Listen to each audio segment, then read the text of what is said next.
Hi there, I'm Clifford Bates, and welcome once again to Reading Aristotle's Nicomachean Ethics. Today we're continuing Book 1, we're doing Chapter 5 of Book 1. Um, um, uh, let's go right into it, okay? Let us speak from the point where we digressed. We digressed. Okay, so we went to a digression. That digression was the question of the good man and what is this, the useless man, knowledge, knowing things, right? It's like, right. For on the basis of the lives they live, the hoi polloi, and the crudest seem to suppose, not unreasonably, that the good, that good, agathos, and happiness have been our pleasure. So it's very interesting that the many and the crudest seem to suppose, but it's not unreasonable that the good and happiness are pleasure. And thus they cherished a life of enjoyment. So in other words, they, uh, it's the many and the crudest, they overly cherish the life of enjoyment, right? They're not wrong that it is a good, but it may not be the highest good, he's saying, right? For the especially prominent ways of life are three. The one just mentioned, the political and the contemplative. So therefore, this is the three. The first is, um, in other words, he seems to suggest at first that it's not rude, it's not they're not wrong, it's not unreasonable that pleasant is pleasure, is that there's something good about pleasure. But okay, but they're overly preeminent. So therefore, this is the first one. The first one is that the life of pleasure, and that the one just mentioned, happiness is pleasure. The next is political, right? So the next way of life is the life of pleasure, the life of the political, and the third is the reflective or the thinking life, the one who reflects. Next paragraph in chapter 5, second paragraph.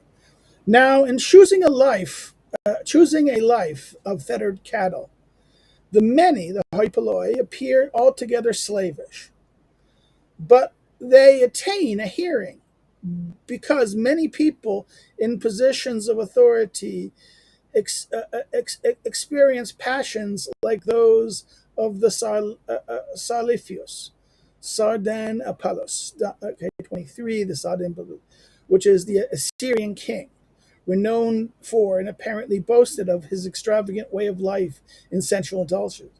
Aristotle mentions him in Human Ethics as well. So the Persian king, the Assyrian king, not the Persian, the Assyrian king, Sardanapalus, whose extravagant life in that sense, extravagant way of life and indulgences. If such a this thing this example maybe they're right in that sense, right? The refined and the active, on the other hand, choose honor, for this is pretty much the end of the political life. So therefore, if the many choose that, and they upon hearing, because people in position, in other words, it also it's not only maybe some people also of high position, and particularly the example of the Stanipos gives maybe that it's not just the many who think this, maybe some maybe that why we could also understand that others do it. So therefore, the next sentence starts off, well, it's not only this the many, but also some other people. They attain a hearing. We attain a hearing about the many's position because many people in positions of authority experience the passions as those of this Assyrian king. Right. Next, the refined and the active, on the other hand, choose honor. For this is pretty much the end of political life, but it appears to be more superficial than what is being sought. For honor seems to reside more with those who bestow it than with him who receives it. Very important. So something superficial. The next one is the refined people take honor. The active men, they take honor. But the problem with honor is it's honor has more to do with, he says, um, uh, um, superficial. Why? Because honor seems to reside more with those who bestow it than who receive it in that sense. Because in other words, if a bunch of peasants honor you, it's not as. In other words, who's honoring you gives the merit to honor in that sense, not the person honored. It's the ones who are honoring, right? Um, and that's why it's interesting in that sense. Not possessing. In other words, this condition of possessing it is not good in itself, but depends on who's giving it, right?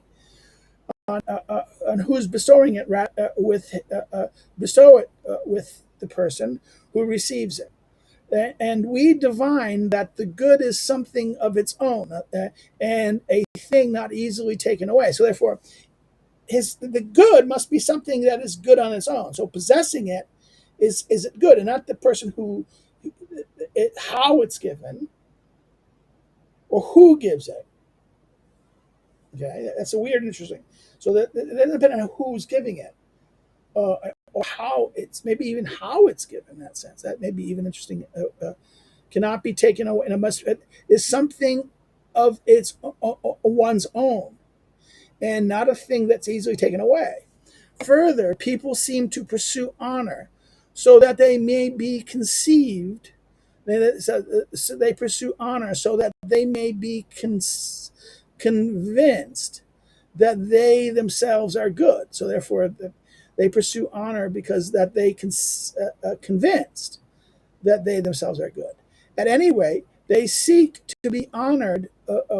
They seek to be honored by the prudent. Here again, the first appearance of the adjective, right? The intellectual virtue of phronesis, right? The prudent among those of whom they are known, and for their arete, virtue, for their virtue, 25. This is the first appearance of the term arete, which refers to excellence specific. Okay, arete means, again, this is why we translate it as virtue, we translate virtue condition, but it's also excellence. Arete here is understood as it's doing, it's a doing, it's a doing that is perfect. It is doing the right thing at the right time in the right way. Okay, the perfect example of virtue is like even though sports is not a virtue, the athlete and is playing his activity. The athlete, when virtue is the athlete who's doing it perfectly. It's beautiful. You're seeing the professional athlete play the game in a perfect way. He's scoring like, and this is the great stars, the great athletes are. We look at them and they're by their action and their doing, they are embodying this perfection, right? This is what virtue is. It's a perfection. It is the doing of an action and doing it beautifully, and it's nobly, justly, coloss. It's coloss in that sense. It's the correct action at the correct time in the correct way in the correct manner, and in such a way. This is why it's a virtue in that sense. This is arete, um, and I think this is the Greek. The Greek understanding has this complexity into it of virtue, arete, in that sense of virtue excellence. And whereas virtue itself has a weird meaning, virtue. That's virtue meant the man. The original meaning of from Latin man, the manliness of a man, right? In Latin, um, um, the thing that distinguishes a man as what is the manly man, right? But then by the 19th century, virtue meant the innocence of the girl, an innocence of the virgin, right? The innocence of the innocence and the purity of the innocent, the child, of the virgin. You take away their virtue, right? That's how look at Jane Austen talk about virtue. It's not the same as the classical word. So we see that and Alan Bloom quoting, taking what Strauss hinted, it's one of the great. Alan Bloom argued that one of the great mysteries of life is how history of political, not of life, but of political theory. History of political theory is how virtue moved from the manliness of a man to the chastity of a woman, right? The chastity or the innocence of a child. Um, So that's what we get this idea. We get that the honor is understood as that. Well, this is to be given by the by those who are prudent, right? And those are known for their virtue. The virtuous. We want the virtuous to honor us, not the vulgar, not the thing. It is clear then, in this case, these people, at least, virtue, in other words, that in the case of these people, at least, those who want honor, right, virtue is superior in that sense. And perhaps some might, in fact, suppose that virtue is to a greater degree the end of the political life. So that virtue itself, or excellence, arete itself, that some may suppose that the real end of political life is not honor, because honor is a form of, it is to be honored and to possess great things. So the real aspect of the political life is not honor. We suppose it's honor, but suppose the fact that virtue is the greater degree, the end of political life. Yet it too appears to be rather incomplete. In other words, because what virtue? For it seems to be possible for someone to possess virtue even while asleep or while being inactive throughout life. And in addition to these, while suffering badly and undergoing the greatest misfortunes. So therefore, one could have virtue. In other words, it's not about only merely having it. You can have life but be asleep.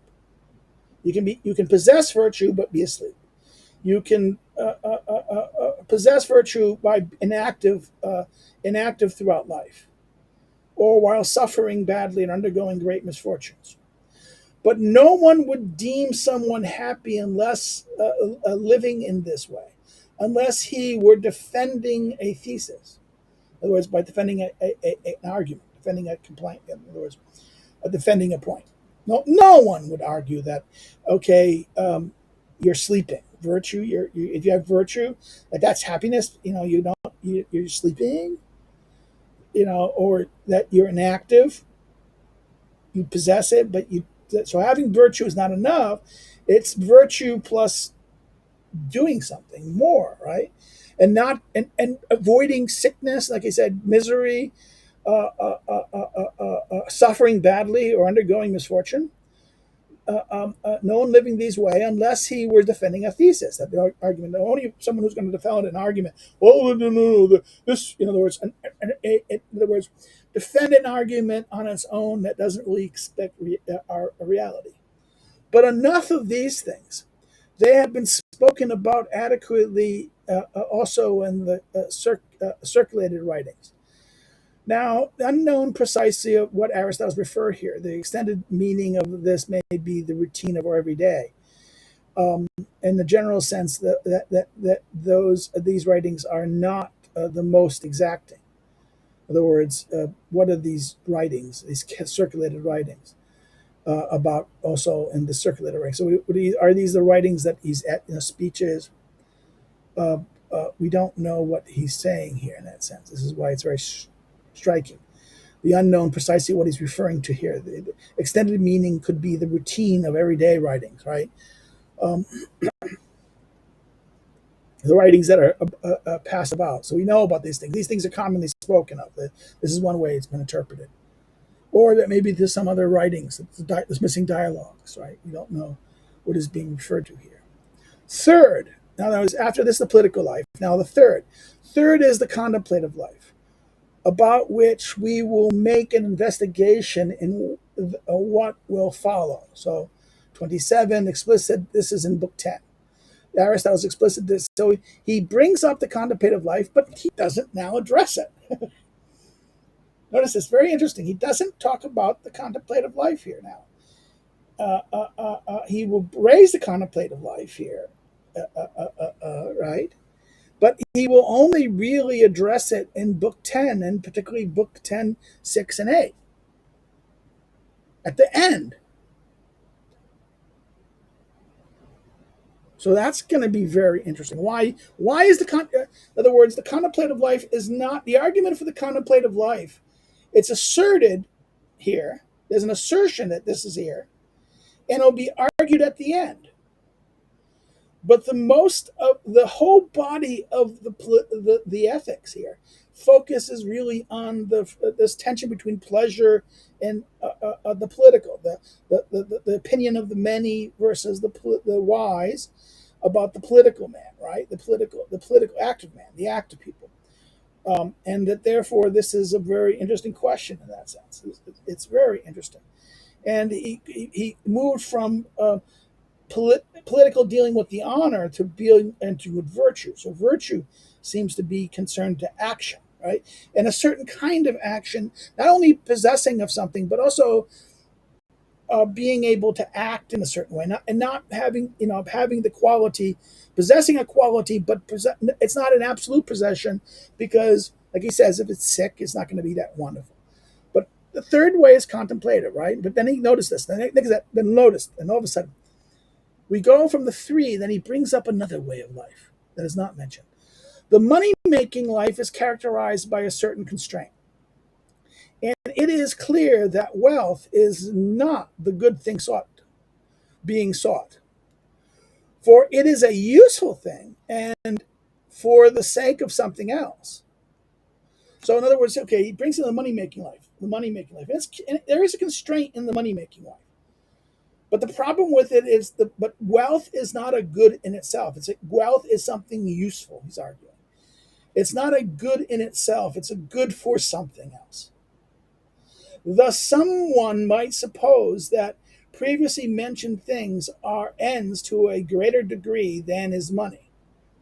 In other words, money, in other words, honor, pleasure, honor, and virtue, and contemplation are higher, the greater degree than is money or wealth. For at least they are cherished for their own sake. But they do not appear to be ends either. So they're not really ends. The pleasure is not an end. In other words, that they be ends either. But many arguments have been widely distributed in opposition to them. So at 28, he goes reading Gerlot and Jeffrey at the Chi,